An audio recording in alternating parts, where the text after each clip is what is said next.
साथियों, आप सभी का विजन एग्जाम के प्लेटफॉर्म पर स्वागत है। इस वीडियो में हम लोग स्पेक्ट्रम के आधुनिक भारत का इतिहास का अध्याय 2, जिसका शीर्षक है आधुनिक भारतीय इतिहास लेखन के प्रमुख उपागम। उपागम अर्थात इंग्लिश में उसको कहते हैं अप्रोच। तो हम लोग इस चैप्टर में देखेंगे कि जो विभिन्न अप्रोच रहे हैं भारतीय इतिहास लेखन के, उसमें भारत को किस प्रकार से प्रदर्शित किया गया है। इन चीज़ों की यहाँ पर हम लोग चर्चा करेंगे। तो चैप्टर को प्रारंभ करते हैं।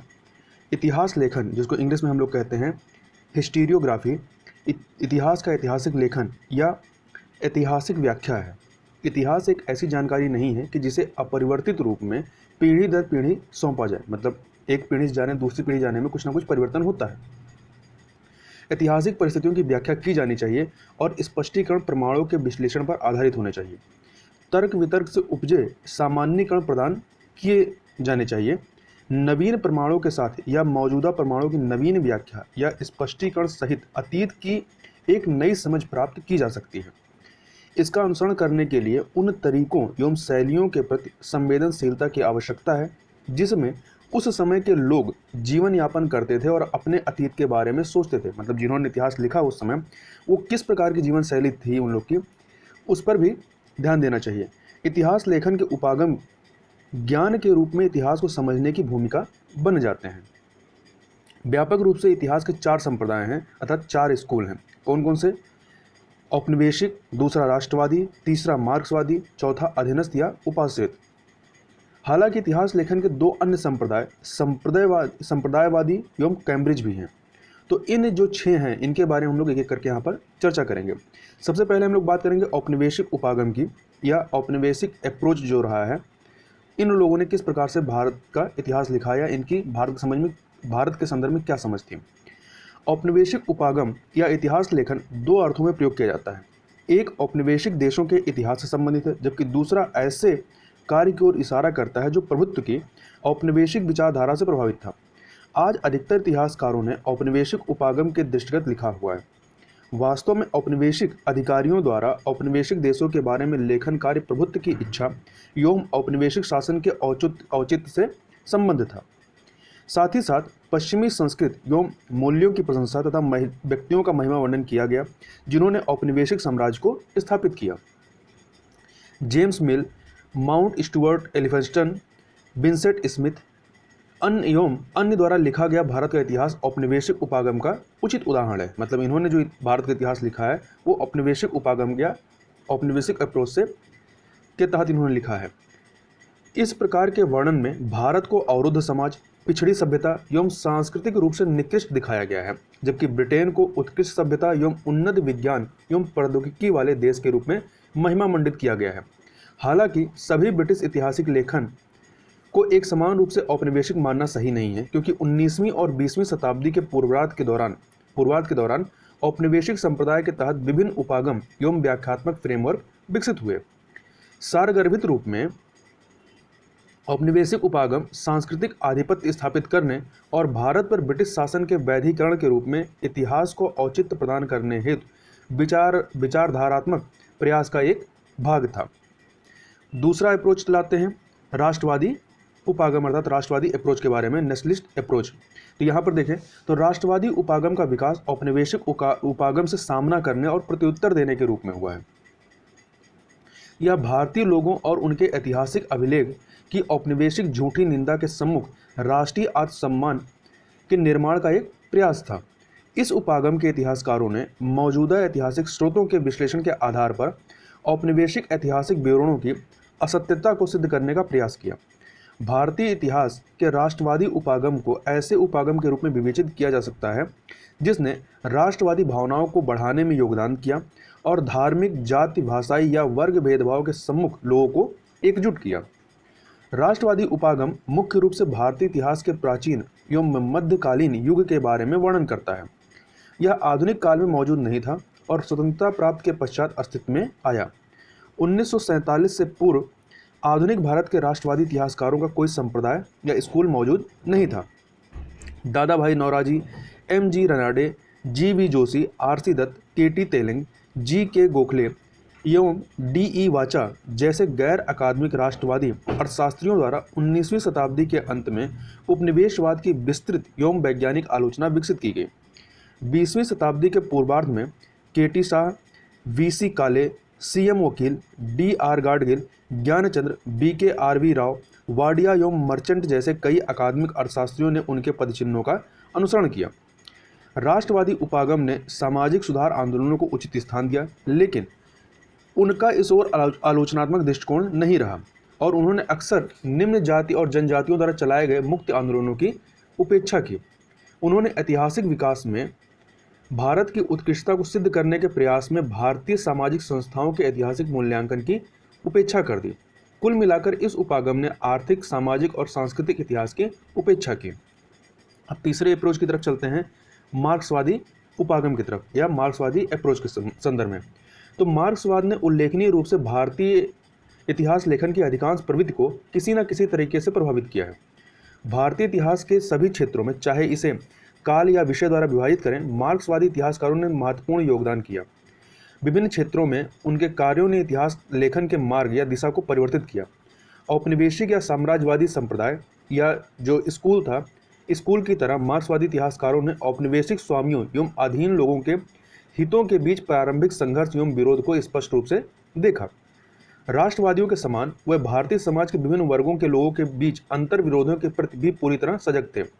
हालांकि उनमें से कुछ, विशेष रूप से रजनी पामदत्त, प्रारंभिक साम्राज्यवादी विरोधी संघर्षों और द्वितीय अंतर विरोधों के उपचार को समन्वित करने में पूरी तरह असफल रहे और औपनिवेशिक विरोधी संघर्ष को वर्ग या सामाजिक संघर्ष से संतुलित करने का प्रयास किया।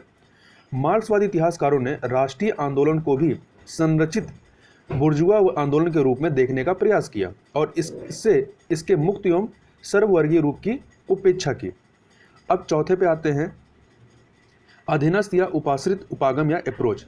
अधीनस्थ या उपाश्रित अध्ययन शीर्षक ऐसे विवरणों की श्रृंखला है जिसे शुरू में रंजीत गुहा के संपादकत्व में प्रकाशित किया गया। अधीनस्थ उपागम संप्रदाय की शुरुआत मौजूदा इतिहास लेखन के आलोचक के रूप में 1980 के दशक में हुई। इसने अपने प्रवर्तकों के माध्यम से अन्य ऐतिहासिक उपागमों पर लोगों की आवाज़ की उपेक्षा करने का आरोप लगाया। शुरू से ही अधीनस्थ उपागम ने बताया कि भारतीय इतिहास लेखन की समस्त परंपरा का झुकाव अभिजात वर्ग की तरफ है, अतः यह पक्षपाती है। अधीनस्थ उपाश्रित इतिहासकारों के दृष्टिकोण से औपनिवेशिक काल में भारतीय समाज में मूलभूत विरोध एवं संघर्ष एक तरफ कुलीन भारतीय एवं विदेशी दोनों और दूसरी तरफ उपाश्रितों के बीच था, न कि उपनिवेशवाद और भारतीय लोगों के बीच। वे विश्वस्त हैं कि भारतीय लोग कभी भी एक साझा साम्राज्यवाद विरोधी संघर्ष में एकजुट नहीं हुए थे।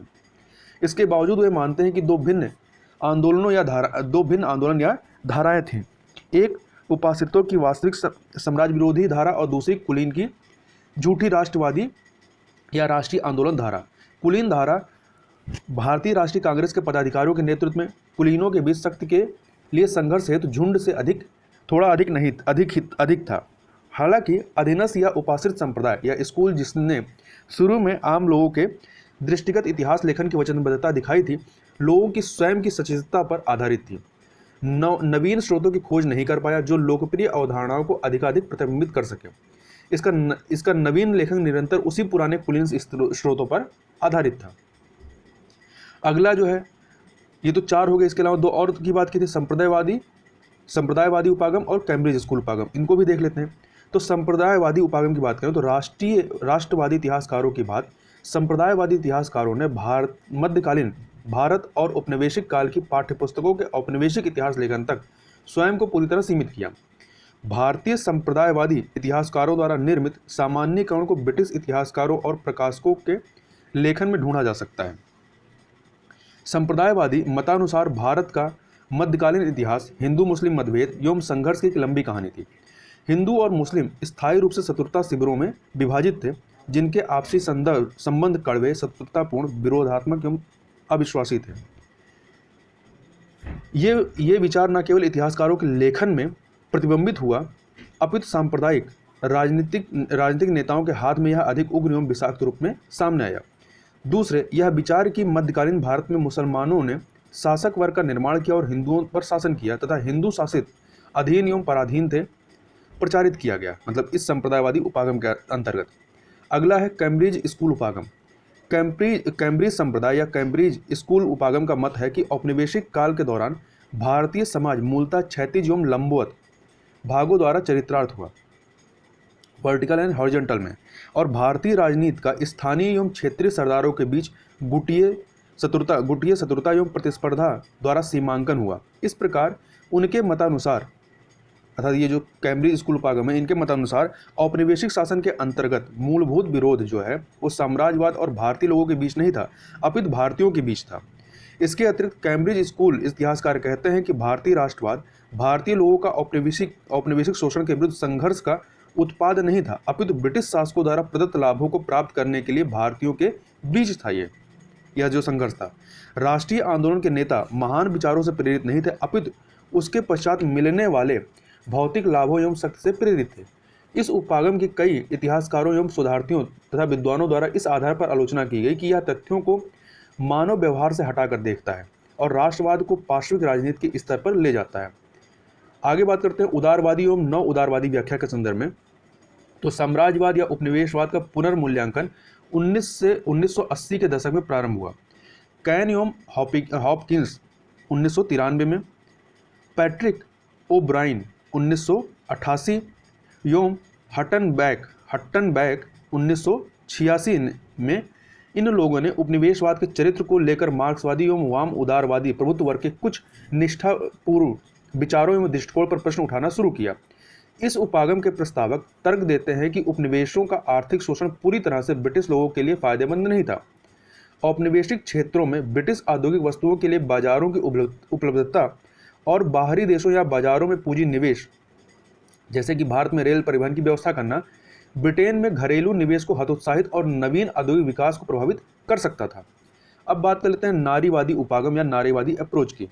इतिहास लेखन में लगभग सभी मुख्य प्रवृत्तियां औपनिवेशिक से लेकर अधीनस्थ उपाश्रित उपागम इतिहास में भारतीयों महिलाओं की वास्तविक स्थिति, भूमिका, दर्जा एवं योगदान को स्पष्ट करने में असफल रही हैं। इतिहास में भारतीयों महिलाओं के योगदान को लेकर लेखन जो है वो 1970 के महिला आंदोलन से माना जा सकता है, जिसने भारत में महिलाओं के अध्ययन के अभ्युदय हेतु संदर्भ एवं आवेग प्रदान किया। तनिका सरकार ने बताया कि स्थापित एवं स्वचेतन परंपरा के तौर पर महिला इतिहास की शुरुआत 1970 के दशक से शुरू हुई, क्योंकि कई नारीवादी बुद्धिजीवियों ने बलात्कार, दहेज एवं घरेलू हिंसा के विरुद्ध शक्तिशाली एवं उग्र आंदोलन में स्वयं को संलग्न किया। महिलाओं के प्रति लेखन B.R. नंदा द्वारा संपादित इंडियन वुमेन फ्रॉम पर्दा टू मॉडर्निटी जैसे कार्य के साथ शुरू हुआ। महिलाओं की अत्यंत दयनीय स्थिति को पंडिता रमाबाई द्वारा लिखित the high cast Hindu women, तो इन किताबों का नाम याद रखिएगा।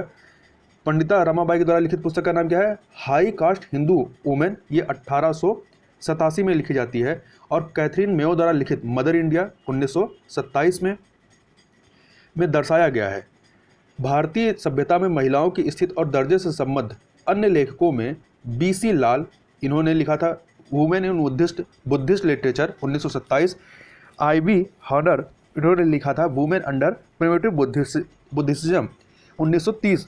और A.S. अल्टेकर, इनकी पुस्तक थी the position of women in Hindu civilisation from the prehistoric times to the present, ये 1938 में थी। तो ये लोग कुछ लोग प्रमुख थे जिन्होंने नारीवादी उपागम को आगे बढ़ाया।